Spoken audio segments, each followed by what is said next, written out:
Assalamualaikum warahmatullahi wabarakatuh. Perkenalkan, nama saya Junul Sulasi dengan NIM 215200074. Di sini saya kelas IP 2B. Di sini saya akan membuat tugas ulangan akhir semester dengan bertema kepedulian pemerintahan terhadap masyarakat Cilegon.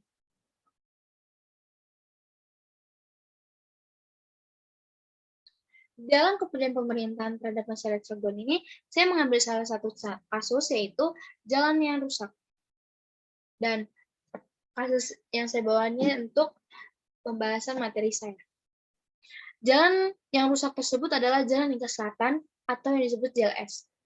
Cilegon ini berada dalam kondisi yang memprihatinkan. Ruas panjang sekitar 16 km ini mengalami rusak berat, dan di sepanjang jalan ini banyak ditemui lubang dan aspal yang lepas. Pada awalnya jalan itu tersebut dari aspal, kini sudah dibetoni setelah mendapat bantuan dari pemerintahan Provinsi Banten pada tahun 2015, lalu senilai 70 miliar rupiah. Kini, kerusakan telah menimbulkan banyak kasus kecelakaan lalu lintas atau laka lantas yang membahayakan keselamatan sekaligus tidak nyaman saat digunakan kendaraan dari kedua arah. Dari kedua arah yang melintas, Jalan Lingkar Selatan Cilegon kerap terpaksa berjalan jejak untuk menghindari lubang dan tonjolan aspal yang mengelupas. Debu pun bertebangan setiap kali ada mobil atau truk yang melintas di JLS di sejumlah titik yang tidak lagi menyiksakan aspal, bahkan ada pula cekungan cukup dalam di jalan yang terisi air sehingga berubah menjadi kubangan. Masyarakat pun mengeluh karena jalan tersebut sangat tidak pantas dilewati. Keluhan masyarakat terhadap pemerintahan yang sebelumnya tidak ditanggapi jalan tersebut. Abdul Hadi, sudah sering orang jatuh di sini mah. Saya pernah nolongin perempuan itu di situ, langsung saya antarkan ke puskesmas terdekat. Kata Karyong, harus hati-hati kalau melintas JLS karena ada jalan yang beraspal. Ada yang jalan beraspal, namun tiba-tiba ada ruas yang buruk, terus berganti baik, buruk, seperti itu sepanjang jalan. Kata Jaira, ngerasain banget soalnya jalannya jelek, bikin orang jatuh. Aska, padahal jalannya strategi banget. Mau ke Anyar juga cepet, mau ke kawasan industri juga mudah. Tapi kondisi jalan JLS sekarang rusak banget, nggak nyaman kalau berkendara. Kudu hati-hati banget, padahal jalannya dibeton, tapi rusak begitu kok bisa ya? Atia, sebelum Jalan Lingkar Selatan diperbaiki, khususnya bagi pengendara motor akan sangat sulit melewati dikarenakan jalan yang berlubang. Apalagi jalan tersebut merupakan jalan alternatif yang sering digunakan oleh pengendara lain, seperti truk. Sangat meresahkan jika sudah musim hujan karena tidak tahu jika ada yang lubang karena tertutup oleh genangan air, dan hal itu membuat kerap kali terjadi kecelakaan. Kata Aida, harus ditangani segera sih, soalnya jalan cukup besar dan masih pemerintah nggak peduli sih. Kata Nazla, iya, jalannya rusak, terus pemerintah juga harus bisa memperhatikan dan jangan makan banyak korban cuma gara-gara jalan rusak. Bestiara, jalannya rusak parah, agak bikin khawatir ya, karena bikin bahaya orang yang lewat situ, jadi riskan terjadi kecelakaan.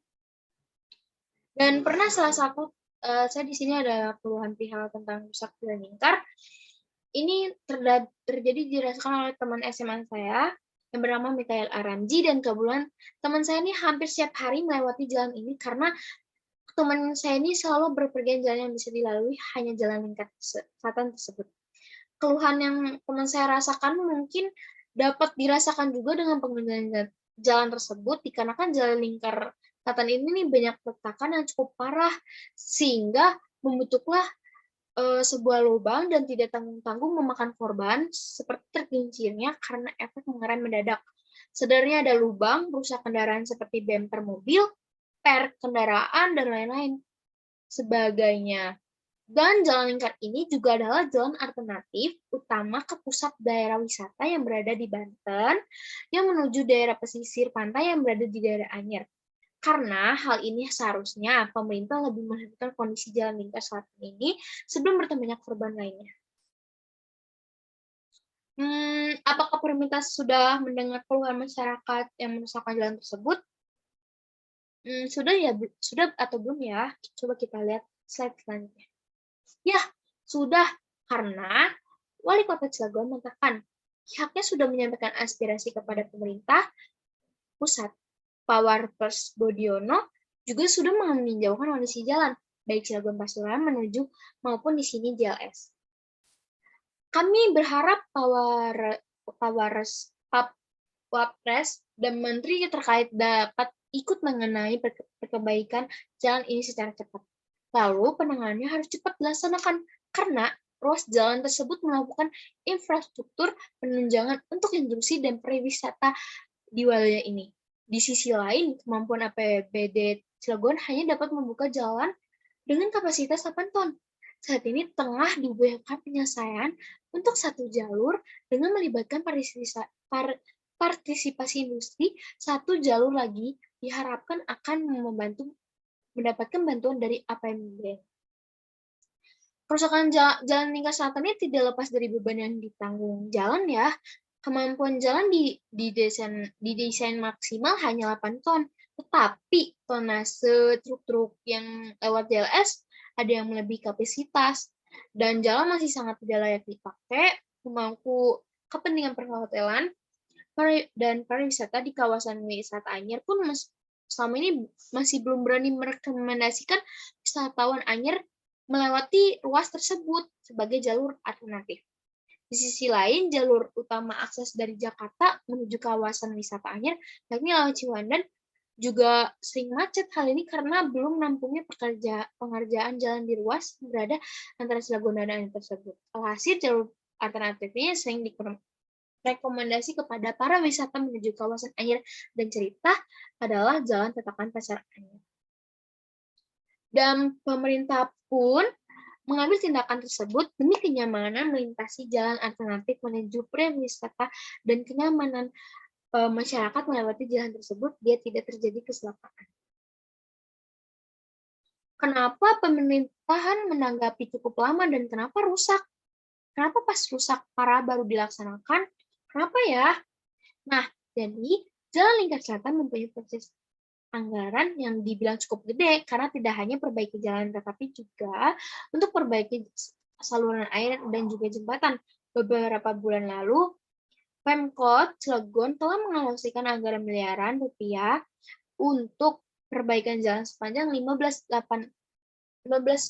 km tersebut. Terkaitkan hal itu, Kepala Dinas Pekerjaan Umum dan Tata Ruang atau DPUTR Kota Cilegon Rituan menyampaikan proses perbaikan belum bisa dilaksanakan lantaran masih dalam proses atau tahap lelang. Dan akhirnya DPUTR Kota Cilegon mengalokasikan anggaran kurang lebih sebesar 2,3 miliar untuk perbaikan saluran air, jembatan, dan juga perbaikan jalan. Pihaknya juga berharap Agustus nanti proyek itu bisa dilaksanakan. Kalau itu, kanan kiri saluran air red berjumlah 300-an, kalau jembatan 900 juta, dan beton 1,1 miliar. Mudah-mudahan bulan depan dapat dikerjakan. Dan pandangan masyarakat, apakah jalan tersebut sudah ditanggapi oleh pemerintahan dan diberi pendapat untuk pemerintah tidak terjadinya kerusakan jalan tersebut. Kata Mikhail, untuk kesadaran pemerintah Kota Cilegon memanglah bagus, karena Jalan Lingkar Selatan ini cepat ditangani dengan cara membentukkan jalan atau memperbaiki jalan agar tidak memakan korban yang bertambah, dan mungkin saya sih bisa menyimpulkan untuk mulai adanya kerusakan lagi terhadap Jalan Lingkar Selatan ini bisa diadakan jam-jam tertentu. Misalnya, jangan jam-jam kendaraannya tuh contoh kendaraannya tuh bermuatan berat tuh dijauhkan dari jam 10 malam sampai jam 7 pagi. Saya rasa itu bisa meringankan dampak kerusakan Jalan Lingkar Selatan. Atau proyek Jalan Lingkar Selatan ini diganti dengan bahan yang cukup kokoh dan kuat dengan kendaraan bermuatan berat. Sehingga tiap tahunnya pemerintah diringankan dengan pembiayaan perawatan wilayah karena berkurang dampak kerusakan. Ya, menurut saya semenjak jalan arah Lingkar Selatan diperbaiki, kecelakaan sudah minim terjadi. Namun, angka baiknya jika jam operasional antara truk atau bus dengan pengendara mobil dan motor pribadi dibedakan. Khawatir jalan sudah diperbaiki namun jam operasi masih digabung. Bisa, udah banyak jalan yang diperbaiki, entah lama atau secepatnya keluhan dari masyarakat itu didengar. Akan tetapi, ketika sudah diperbaiki jalan LS, memang cepat sekali atau bisa dibilang tidak tahan lama seperti jalan lain. Mengapa? Karena jalan lingkar sendiri kebanyakan dipakai untuk lalu lintas pengendara besar seperti truk, kontraktor, dan lain. Jadi itu bisa menyebabkan jalannya lingkar itu sendiri cepat sekali rusak. Kesimpulannya, dari semua yang saya bisa simpulkan, pemerintah Kota Cilegon masih mempedulikan kenyamanan masyarakat dan pelayanan sungguh tanggap, meskipun lama pengerjaan dan itu juga karena sedang melenakan anggaran untuk perbaikan. Dan benar jalan tersebut sangatlah bagus karena jalan tersebut jalan alternatif ke tempat wisata. Kadang suka macet bila melewati jalan utama dan sangat jauh juga bila ditempuh ke tempat wisata. Dan suka dikatakan teman-teman saya lebih baik ada jam untuk di mana kendaraan bermuatan berat seperti truk mempunyai jam sendiri biar tidak sering dilewatkan. Bila dilewatkan keseringan akan terjadi seperti itu lagi dan memakan biaya hanya untuk perbaikan jalan. Dan ini contoh kerusakan dalam jalan lingkar selatan. Emang cukup parah, benar-benar cukup parah. Itu kalau misalnya hujan itu kadang jalan tuh kan banyak genangan air. Itu bisa menyebabkan nggak bisa lihatnya kendaraan lain buat di situ berlubang atau enggak. Kadang juga ada yang di jembatan itu, di sini tidak ada fotonya. Kadang di jembatan itu emang benar-benar cukup parah sampai benar-benar menonjol. Ada menonjol dan sebelah kanannya menonjol gede banyak. Dan sebelah kirinya tuh kayak berlubang-lubang doang dan itu emang benar-benar nggak worth it untuk di kendara apa digunakan penjalan untuk ngendarain motor atau mobil ya soalnya benar-benar rusak parah kayak terus juga di situ jembatan suka berair kalau lagi hujan gitu. Dan cukup sekian dari saya. Wassalamualaikum warahmatullahi wabarakatuh.